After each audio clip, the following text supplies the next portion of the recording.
एक ज़रूरी बात आप लोग के साथ शेयर करती हूँ।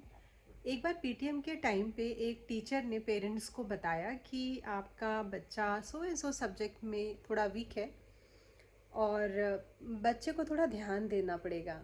तो फादर ने तुरंत बोला कि मैडम, ध्यान मुझे देना पड़ेगा या ध्यान आपको देना पड़ेगा? तो ऑफ कोर्स टीचर ने बोला कि सर, ध्यान मुझे ही देना पड़ेगा और मैं ध्यान दूंगी। तो फादर ने बोला कि हाँ बिल्कुल, और मुझे नहीं, आपको ध्यान देने की ज़रूरत है। यहाँ पर मैं पेरेंट्स को ये बात शेयर करना चाहूँगी या डिस्कस करना चाहूँगी कि अगर आप कोई बिज़नेस करते हैं या हम कोई जॉब करते हैं, तो क्या हम अपने बिज़नेस का सारा काम अपने एम्प्लॉयज़ के भरोसे छोड़ करके और निश्चिंत होकर बैठ जाते हैं? या अगर हम किसी जॉब में हैं तो कोई जो भी काम है वो क्या हम अपने सबॉर्डिनेट्स या दूसरे लोगों के भरोसे छोड़ के निश्चिंत होकर बैठ जाते हैं, ध्यान नहीं देते हैं? तो बच्चे के भविष्य का जो मैटर है, उसके एजुकेशन का जो मैटर है, वो हम किसी एक इंडिविजुअल के भरोसे छोड़ करके हम निश्चिंत होके नहीं बैठ सकते हैं।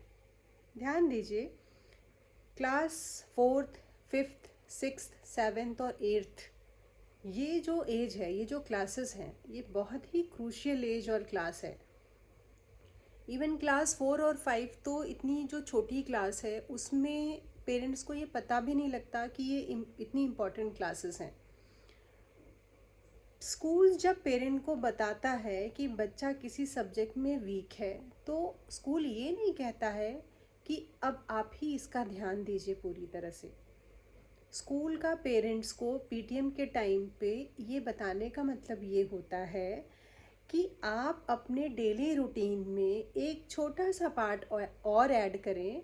वो ये कि बच्चे का एक रूटीन फॉलो करें। वो घर आता है तो एक टाइम ऐसा फॉलो करें जब वो पढ़ने भी बैठे, दिए हुए होमवर्क को करे, अपने जो चैप्टर्स हैं, सिलेबस हैं, जो नोट्स बना हुआ है उसको वो याद भी करे, और अगर आप घर में उसको सुन लें तो वो नेक्स्ट डे प्रिपेयर्ड होके स्कूल आएगा, ताकि वो क्लास में जो चल रहा है पेस उसके अकॉर्डिंग चले।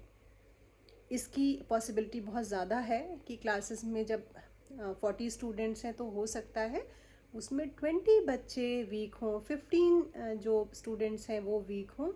ऐसे में हर इंडिविजुअल का इतना ट्रैक रखना, जो घर वाला पार्ट है, वो हर टीचर के लिए पॉसिबल नहीं होता है। बच्चा हमारा है, जिम्मेदारी हमारी है। हम किसी के भरोसे उसकी पूरी एकेडमिक्स को हम छोड़ कर निश्चिंत होकर हमें बैठना नहीं चाहिए, हमें उसका ट्रैक रखना चाहिए।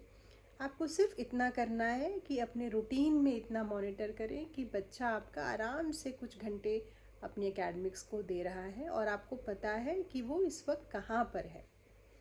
इतना करके जब आप स्कूल के साथ मिल के चलते हैं तो क्लास 4, 5, 6, 7, 8 ये क्लासेस अगर आपने एक कोऑर्डिनेशन के साथ निकाल लिया तो आपको 9, 10th में आके बहुत स्ट्रगल नहीं करना पड़ेगा, क्योंकि उसका बेस आपने स्ट्रॉन्ग कर दिया है। तो कभी भी स्कूल टीचर्स की इस तरह के कोई भी रिमार्क्स पे कोई नेगेटिव आप रिस्पॉन्स ना दें, बल्कि इसको पॉजिटिव वे में लें और बच्चों का जो फ्यूचर है, बच्चों का जो पर्सनालिटी डेवलपमेंट है, ये हम सबको मिल के उसको शेप देना होता है।